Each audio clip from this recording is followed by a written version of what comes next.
भगवान परशुराम के वंशज त्यागी समाज को श्री राम की मर्यादा स्थापित करने वालों के विरुद्ध नहीं कर सकता। मेरठ लोकसभा से बीजेपी के प्रत्याशी अरुण गोविल ने त्यागी समाज की नाराजगी को भांपते हुए त्यागी समाज से बड़ी अपील की है। इससे पहले अरुण गोविल अपनी पत्नी को ठाकुर बताते हुए राजपूतों की नाराजगी भी दूर करने की कोशिश कर चुके हैं। दूरदर्शन के चर्चित धारावाहिक रामायण में राम का अभिनय करने वाले अरुण गोविल को भाजपा ने मेरठ लोकसभा सीट से उम्मीदवार ये सोचकर बनाया था कि राम मंदिर के माहौल में लोग उन पर मतों की बारिश कर देंगे। अरुण जिधर भी निकलेंगे लोग उनका स्वागत सत्कार राम समझकर करेंगे, लेकिन ऐसा होता दिख नहीं रहा है। एक तो गोविल की उम्र अब 72 की हो चुकी है, ऊपर से उन्हें सियासत का कोई अनुभव भी नहीं है। टिकट बंटवारे में बीजेपी का जातिगत समीकरण भी मेरठ में फेल ही होता नजर आ रहा है। त्यागी समाज से अरुण गोविल ने जो अपील की, पहले आप वो सुनिए।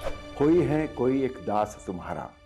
एक तरफ श्री राम स्वयं को भगवान परशुराम का दास कहते हैं, तो दूसरी ओर परशुराम राम से कहते हैं कि भगवान मैं एक मुख से आपकी क्या प्रशंसा करूं। ऐसे राम और परशुराम को आज मायावी शत्रु लड़वाने का प्रयास कर रहे हैं, लेकिन राम भी उन्हें पहचानते हैं और भगवान परशुराम के वंशज भी। मुझे विश्वास है कि कोई शत्रु किसी भी माया से भगवान परशुराम के वंशज त्यागी समाज को श्री राम की मर्यादा स्थापित करने वालों के विरुद्ध नहीं कर सकता।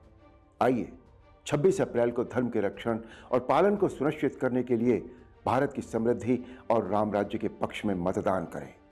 जय परशुराम, जय श्री राम। गोविल के वीडियो पर बड़ी संख्या में लोगों ने कमेंट किए।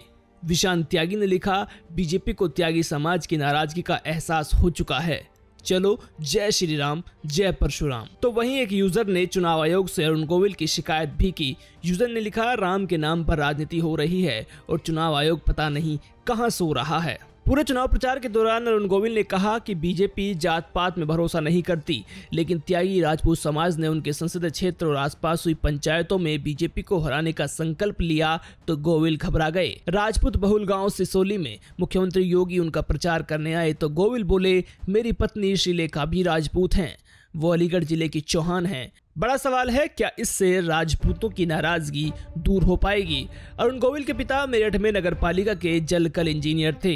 तभी 1952 में गोविल का मेरठ में जन्म हुआ। उनकी शुरुआती पढ़ाई मेरठ में ही हुई थी, लेकिन 1966 में पिता के तबादले के साथ ही उनका परिवार भी यहाँ से चला गया था। फिर गोविल मुंबई की फिल्मी दुनिया में व्यस्त हो गए। अब बीजेपी ने उम्मीदवार बना दिया तो मतदाताओं के इस सवाल से जूझना पड़ा कि जीत भी गए तो मेरठ में रहेंगे या नहीं। बेचारे गोविल क्या ही जवाब देते। फिलहाल तो त्यागी समाज को परशुराम की याद दिला रहे हैं गोविल। मेरठ का जातीय समीकरण भी बड़ा ही दिलचस्प है।